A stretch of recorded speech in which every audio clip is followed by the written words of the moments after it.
My chosen topic for this unit was the Armenian Genocide. This genocide represents the targeted massacres of the Armenian people living in the Ottoman Empire, now known as Turkey, from the years 1915 to 1923.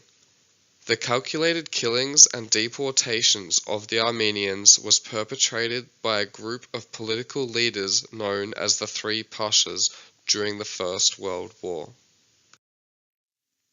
These men viewed the Armenians as a threat to the stability of the country, as they assumed that the Armenians would have taken the side of the Russians if war broke out between the two nations. The Ottoman Empire's solution to eliminate this risk came in two phases. The first, the massacres of all able-bodied Armenian men, followed by the deportation of the remaining Armenian women, elderly, and children en masse to exiled communities far beyond the people's ancestral lands. These atrocities led to the deaths of hundreds and thousands of men, women, and children from exposure, hunger, and disease. These events have raised significant issues for the administration of the international justice due to Turkey's relentless denial of a genocide paired with their sovereignty. The atrocities breached many human rights and are considered to be crimes against humanity. However, they have been difficult to prosecute for, as the responsibility to punish those behind the genocide has fallen to the international community, as Turkey continues to deny the massacre's status as anything other than an unfortunate byproduct of the war. The administration of international justice is particularly difficult as it is entirely voluntary, because Turkey does not have to cooperate with other nations due to their right to national sovereignty. Extradition is also not an option, as the crimes were committed on their own land, which leaves any prosecution up to the nation of Turkey. This is particularly problematic as Turkey does not want to stain their own reputation with the stigma of a genocide.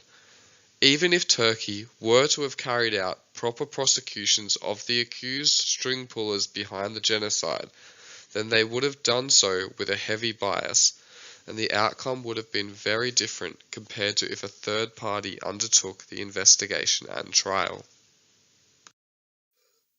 The justice responses to the genocide have been few and far between, with none of them bringing true justice to fruition for the victims of these crimes. Of the few justice responses which have occurred, one key response was that of the Turkish government, whom ordered courts-martials between 1919 and 1920 after the close of the World War.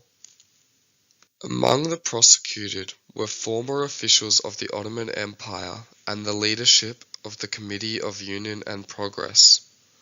These men were charged with crimes including wartime profiteering, the massacres of the Armenians, and subversion of the constitution.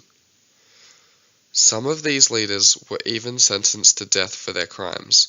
However, just 2 years later, during the resurgence of the Turkish national movement, any men still serving their sentence were exonerated by the Kemalist government. Another notable justice response came from the tribunals held by the British during the Allied occupation of Constantinople. The Allied forces held the accused Ottoman prisoners in Malta, whilst the Allied administration searched the archives for evidence over a period spanning 3 years. Although the Allied administration claimed to have a supposed mountain of evidence by 1921, most of the documents were considered to be too broad and general and did not connect specific people with the crimes. During the ongoing investigation, the Ankara government threatened to execute British prisoners in their custody should the Allied administration execute any of the men waiting to stand trial. Ultimately, these threats, along with the lack of concrete evidence, led to the exoneration of the Ottoman prisoners awaiting trial in exchange for the British prisoners of war.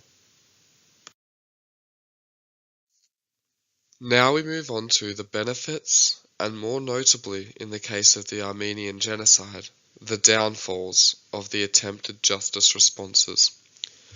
These few aforementioned responses did not bring justice to fruition due to a lack of solid evidence, as well as the absence of the appropriate legal framework needed for the application of international justice, for example, the International Criminal Court of today.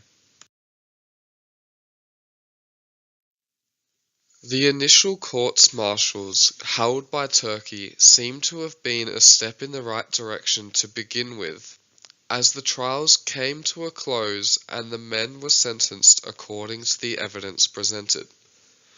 However, they too were exonerated just a couple of years into their sentences, allowing the war criminals to leave the country and travel throughout Germany, Italy, and Central Asia to escape the possibility of any future prosecution by the Turkish government or the international community. The justice responses brought few benefits to those Armenians victimized by the actions of the Ottoman Empire. None of the responses brought any beneficial justice to the victims.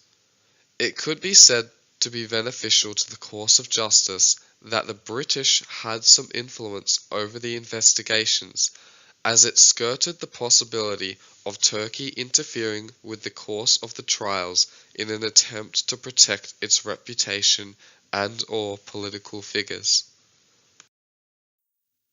Now we will look at future directions for meaningful and practical reform. Making reparations for the atrocities committed during the Armenian genocide relies on Turkey and the entire international community acknowledging the massacres as genocide to lay down a foundation upon which amends may be made, rather than just cowering away from the problem as has been done for too long. Turkey must stand up and take responsibility for the actions of their predecessors and offer an apology and explore the possibility of offering reparations in the form of land rights, cash reparations, and possibly an open border policy between Turkey and Armenia in return for the problems caused by the genocide.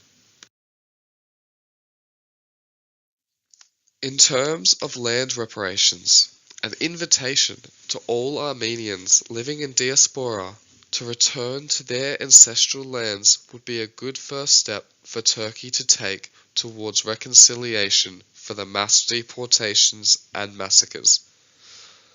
But first, the modern Turkey should swallow its pride and admit to the mistakes of their predecessors to begin the process of repairing the relationship they have with the Armenian people. Now we will focus on what I have learned about international crime through my research. I have deepened my understanding of the difficulties of prosecution across borders, particularly across borders of countries with significantly different legal systems, such as the British and Turkey.